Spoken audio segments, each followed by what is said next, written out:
बलिष्ठ चेहरा भारी स्वर गंभीर स्वभाव मनीषाटीए मते लगे बापा माने बोधे एमिति ही थांती। छोट बेले मु टिके टिके कथारे रागी जाउथिली आउ खाइबारे टिके एकड़ सेकड़ हेले खाद्य न खाई भात थाली उठिकी पळौथिली। बापा किंतु एसबू को जमारू बर्दाश्त करि पारंतिनी। से कहती खाइबा को एते राग कौन, खाद्य केते हब मन ना। आ बो मते जेतेबेले बाड़ेबा को आसे बापा रागी जाती बो ऊपर को। बो को कहती छुआ को बाड़ेब कौन, ताकू हाथ रे नुह भात रे मार, ता भात बंद कर दियो। 2 दिन न खाइले से आपे साइज हो जीवो, भातर मूल्य बुझीब। बापा मना करछंती माने मते केही खाइबा को दे परिबेनी।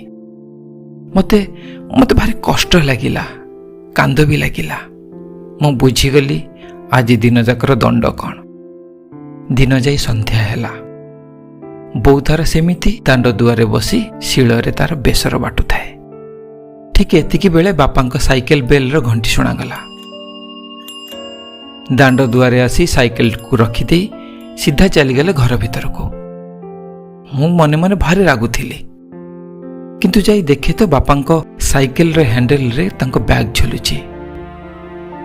बो साइकेल रो बैग टी नेला बेले देखिली बैग भितरे अछि चूना माछ।